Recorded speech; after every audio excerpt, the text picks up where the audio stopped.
नमस्कार, मैं हूं बिलाल और आप देख रहे हैं दस्तक इंडिया। चलिए बुलेटिन में सबसे पहले बात करेंगे उत्तराखंड की चारधाम यात्रा को लेकर साधु संत क्या कहते हैं। चारधाम यात्रा शुरू होने से पहले हरिद्वार में आपको बता दें कि यहां पर उत्तराखंड में गैर हिंदुओं के प्रवेश पर प्रतिबंध लगाने की मांग उठने लगी है। शंकराचार्य परिषद के अध्यक्ष और साथ ही यहाँ पर शंभवी धाम पीठाधीश्वर स्वामी आनंद स्वरूप ने उत्तराखंड सरकार में ये मांग रखी है। इस संबंध में उन्होंने मुख्यमंत्री पुष्कर सिंह धामी को पत्र भी लिखा। स्वामी आनंद स्वरूप का कहना है कि देवभूमि उत्तराखंड हिंदुओं की जन्मभूमि, कर्मभूमि और साथ ही ऋषियों की यहाँ पर तपस्थली रही है। देवभूमि की रक्षा करना उनका धर्म है, इसलिए उनकी मांग है कि यहाँ पर उत्तराखंड सरकार चारधाम यात्रा के दौरान उत्तराखंड में गैर हिंदुओं के प्रवेश पर प्रतिबंध लगाए। गैर हिंदुओं के चिन्हीकरण के लिए सरकार लाइसेंस और साथ ही परिचय पत्र जारी करे।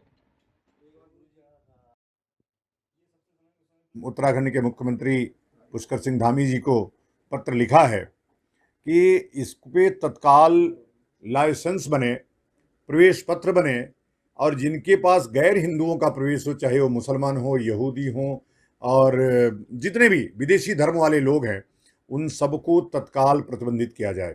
और प्रतिबंधित नहीं किया जाएगा तो काली सेना के लोग स्वयं खड़े होकर के उनका आईडी कार्ड चेक करने का काम करेंगे।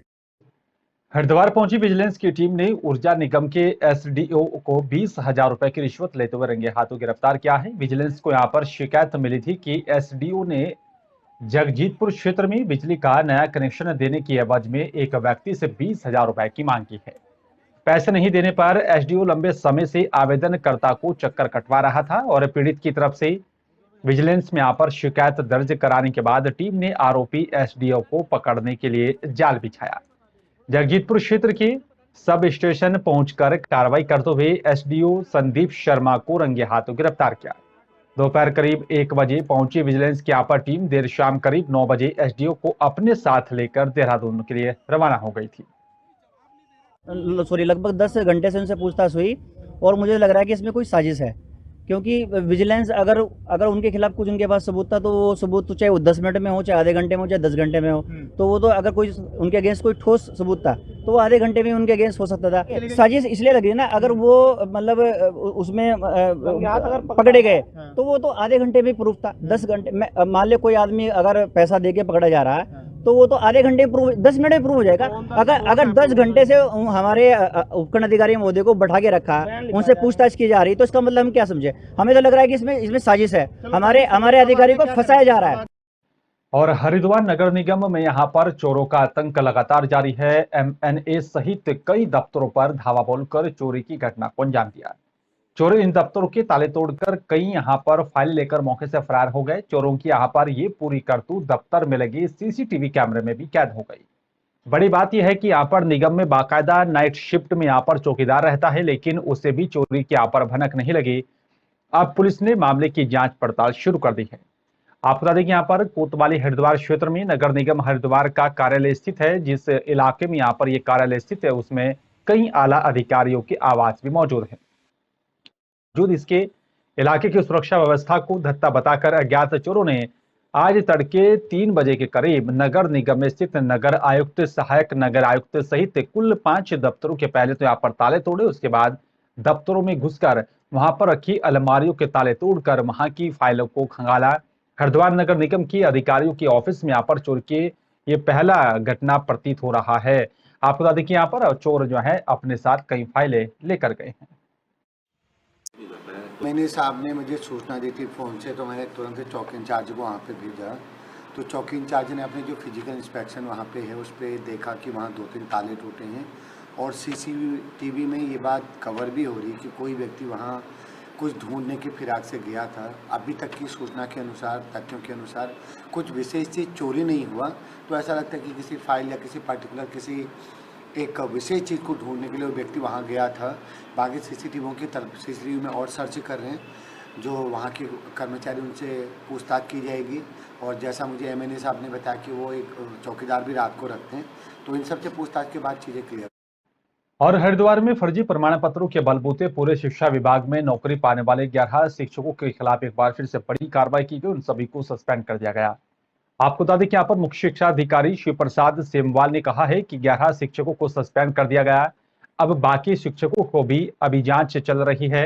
मुख्य शिक्षा अधिकारी शिव प्रसाद सिमवा ने जानकारी देते हुए बताया कि मेरे कार्यालय में लगभग 11 शिक्षकों को यहाँ पर सस्पेंड किया जा चुका है। लगभग 65% शिक्षकों के यहाँ पर प्रमाण पत्रों को SIT की टीम और साथ ही संबंधित विभागीय टीम की तरफ से जांच की जा रही है। तो जो PIL कोर्ट में दायर की गई थी वो सेंट्रली डिपार्टमेंट ऑफ एजुकेशन को ही ध्यान में रख के किया गया था। किसने किया मुझे नहीं मालूम है, लेकिन पिछले 3 वर्षों से हाई कोर्ट में हम लगातार इसका रिपोर्ट रखते आ रहे हैं कि जनपदवार कितने उनका है। बहुत बड़ी संख्या में टीचर्स के डॉक्यूमेंट वेरीफाई कर दिए गए हैं।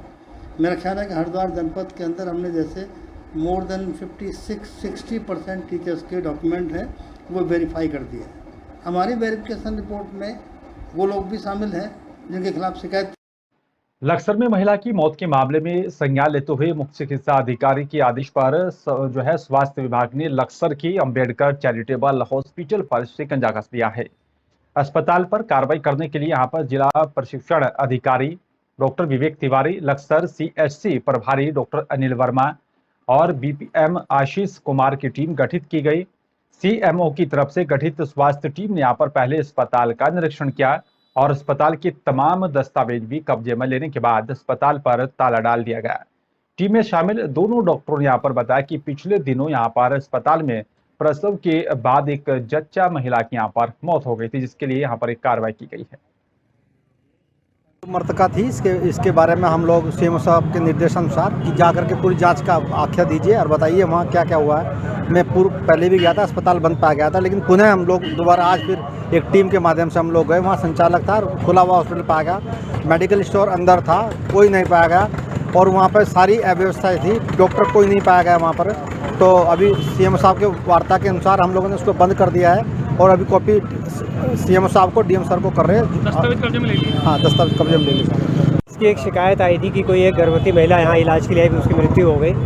तो उसके लिए CMO साहब के निर्देशानुसार हम लोग जांच के लिए गए थे, मैं डॉक्टर अनिल वर्मा सर और आशीष जी हमारे BPM जो हैं लक्सर के। तो वहाँ पे जाने पे हमने देखा कि एक तो सिर्फ उनका एक संचालक वहाँ पाया गया, कोई डॉक्टर नहीं था वहाँ पे, कोई वार्ड बॉय नहीं, कोई फार्मासिस्ट नहीं, और जो अस्पताल की जो स्थिति थी वो भी जो है मानकों के अनुरूप नहीं है। तो अभी तो फिलहाल हमने अस्पताल को बंद कर दिया है और अब हम आज उसकी रिपोर्ट DM सर को देंगे, तो जैसे उनके आदेश होंगे उस पर कार्रवाई।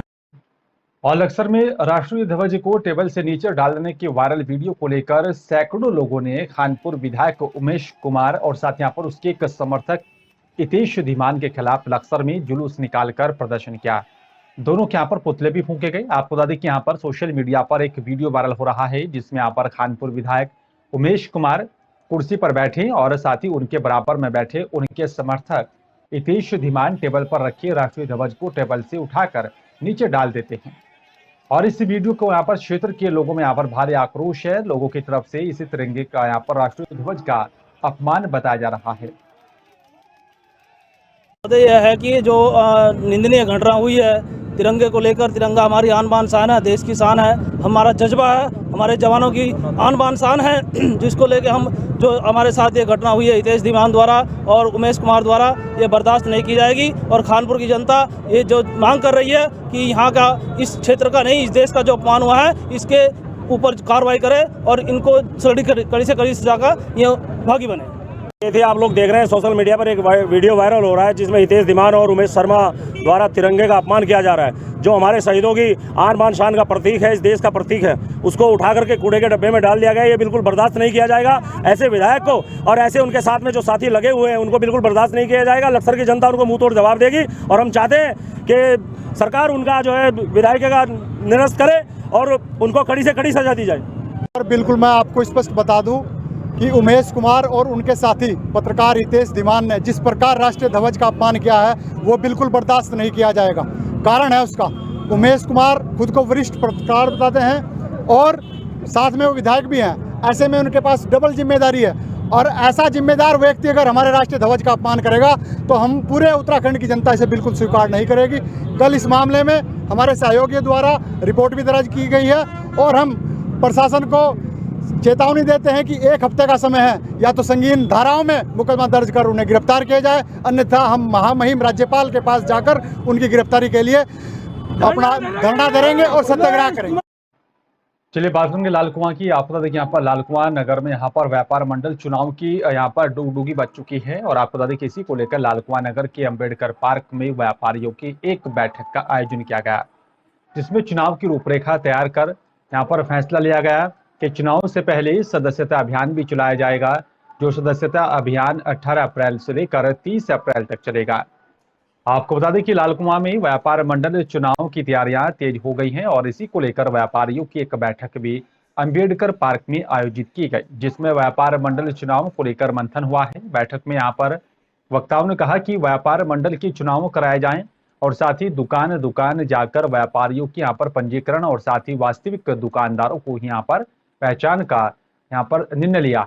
इसके लिए यहाँ पर 7 सदस्यता प्रभारी नियुक्त किए गए हैं, जो कि नगर के व्यापारियों को यहाँ पर सदस्यता दिलवाएंगे। व्यापार प्रतिनिधिमंडल जिलाध्यक्ष श्रीमान विपिन गुप्ता जी के नेतृत्व में हम लोग आज लाल कुआं यहाँ पहुँचे हुए हैं, जिसमें हमें निर्देशित किया गया था। देखिए, यहाँ का चुनाव पेंडिंग था। 3 वर्ष का हमारे संगठन का कार्यकाल होता है, लेकिन कोरोना काल और विधानसभा चुनाव को देखते हुए ये 1 वर्ष अधिक हो गया। अतिरिक्त कार्यभार इन्होंने संभाला। पुरानी कार्यकारिणी का हम आभार व्यक्त करते हैं। एक अच्छा उन्होंने यहाँ का स्वरूप बना के तैयार किया। अब आज हमने ये जो निर्वाचित कार्यकारिणी थी, इसे भंग कर दिया गया है और कार्यवाहक के रूप में ये कल से सदस्यता अभियान शुरू हो जाएगा। मेरी इच्छा यह है कि मैं, क्योंकि पिछले 32 साल से ट्रांसपोर्ट व्यवसाय से जुड़ा हूँ और ट्रांसपोर्ट नगर का महामंत्री भी हूँ, ट्रांसपोर्ट हल्द्वानी एसोसिएशन का महामंत्री भी हूँ, तो मेरी इच्छा है कि निष्पक्षता से चुनाव होने चाहिए, पारदर्शिता होनी चाहिए और कोई भी व्यापारी ऐसा नहीं होना चाहिए कि साहब किसी के दुख सुख में ना खड़ा हो। जो दुख मंडल उत्तराखंड की लाल कुआं इकाई का कार्यकाल 4 वर्ष का बहुत सुंदर और सराहनीय रहा है। अब चुनावी प्रक्रिया चालू हो गई है। 30 तारीख तक का समय दिया गया है, जिसमें प्रत्येक व्यापारी की मेंबरशिप की जाएगी और पिछली बार 900 व्यापारी की सदस्यता थी। इस बार इनका मिशन है कि 1500 व्यापारी कम से इस प्रांतीय उद्योग व्यापार मंडल की सदस्यता ले और जो 12 दिन का हमने समय दिया है, इसमें इस मेंबरशिप के लिए और चुनाव की घोषणा कर दी गई है। श्रीमान प्रदीप सब्रवाल जी को जिला यहाँ का प्रभारी बनाया गया चुनाव का और 7 सदस्यीय टीम सदस्यता प्रभारी की नियुक्ति की